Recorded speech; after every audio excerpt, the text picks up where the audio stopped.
हाथी और चतुर खरगोश की कहानी। एक हरे भरे वन में नदी किनारे हाथियों का एक समूह रहता था, जिसका मुखिया चतुर्दंत नामक हाथी था।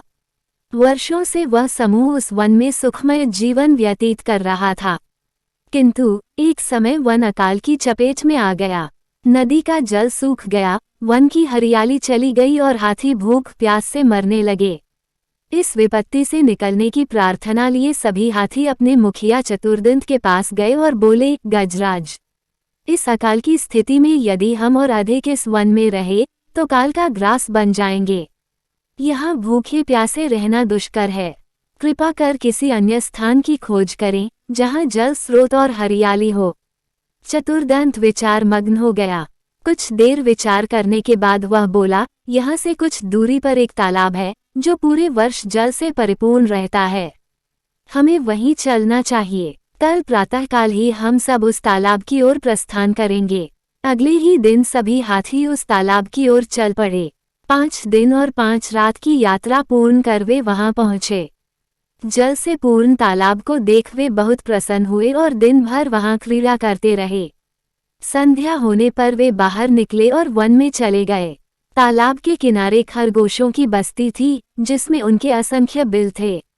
किंतु हाथी इससे अनभिज्ञ थे, अतः वे खरगोशों के बिलों को रौंदते हुए निकल गए। खरगोशों के बिल तहस नहस हो गए, कई खरगोश घायल हुए और कई मारे गए। हाथियों के जाने के बाद सभी खरगोश एकत्रित हुए और स्वयं पर आए इस संकट के विषय में चर्चा करने लगे। एक खरगोश बोला, हाथियों का समूह प्रतिदिन जल के लिए तालाब में आया करेगा। ऐसे में हमारा यहाँ रहना प्राणघातक होगा। वे हमारे बिलों के साथ हमें भी रौंद देंगे। हम में से कोई भी नहीं बचेगा। हमारा वंश समाप्त हो जाएगा। जीवन है तो सर्वस्व है। जीवन रक्षा के लिए जो संभव हो हमें करना चाहिए। परिस्थिति कहती है कि हमें जीवन रक्षा के लिए तत्काल इस स्थान को छोड़कर अन्यत्र प्रस्थान करना चाहिए। एक अन्य खरगोश बोला। खरगोश अपनी भूमि छोड़कर अन्यत्र जाने के विचार से दुखी थे। उनका दुख देख लंबकर्ण नामक खरगोश आगे आया और बोला, हम वर्षों से इस भूमि पर निवास कर रहे हैं। हम अपनी भूमि क्यों छोड़े? इस भूमि पर हमारा अधिकार है। हमें हाथियों से बात कर उन्हें यहाँ आने से रोकना चाहिए। किंतु उनसे कौन बात करेगा? कौन उन्हें समझाएगा? सभी खरगोशों ने एक स्वर में पूछा।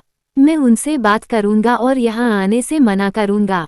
लंबकर्ण बोला, किंतु क्या वे तुम्हारी बात मानेंगे? अवश्य मानेंगे। मेरे पास एक युक्ति है।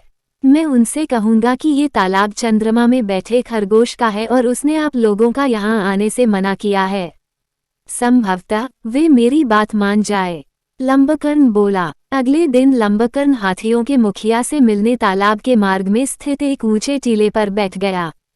जब हाथियों का समूह वहां से गुजरा तो वह हाथियों के मुखिया चतुर्दंत से बोला, गजराज, क्या आपको ज्ञात नहीं ये तालाब चांद में रहने वाले खरगोश का है? आपको बिना उसकी अनुमति के इस तालाब के जल का उपयोग नहीं करना चाहिए। चतुर्दंत ने पूछा, तुम कौन हो? मैं चांद में रहने वाले खरगोश का संदेशवाहक हूँ। उसने मुझे अपने संदेश के साथ आपसे मिलने भेजा है। लंबकर्ण बोला, संदेश क्या वह है? चतुर्दंत ने फिर से पूछा। संदेश है कि इस पवित्र तालाब में चंद्रदेव का वास है, इसलिए तुम लोग इसके जल का उपयोग नहीं कर सकते। मैं कैसे मान लूं कि यह तालाब चंद्रदेव का है? जब तुम मुझे तालाब में चंद्रदेव के दर्शन कराओगे तभी मैं ये बात मानूंगा और अपने दल को यहाँ आने से रोकूंगा। चलो मेरे साथ और स्वयं देख लो। कहकर लंबकर्ण चतुर्दंत को तालाब के किनारे ले गया। उस समय तालाब में चांद की छाया पड़ रही थी। लंबकर्ण चतुर्दंत को वह छाया दिखाते हुए बोला, गजराज, देखो तालाब में चांद का वास है।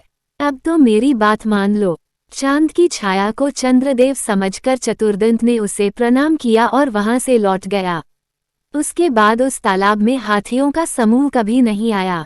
सीख, बुद्धिमानी से किसी भी समस्या का समाधान किया जा सकता है।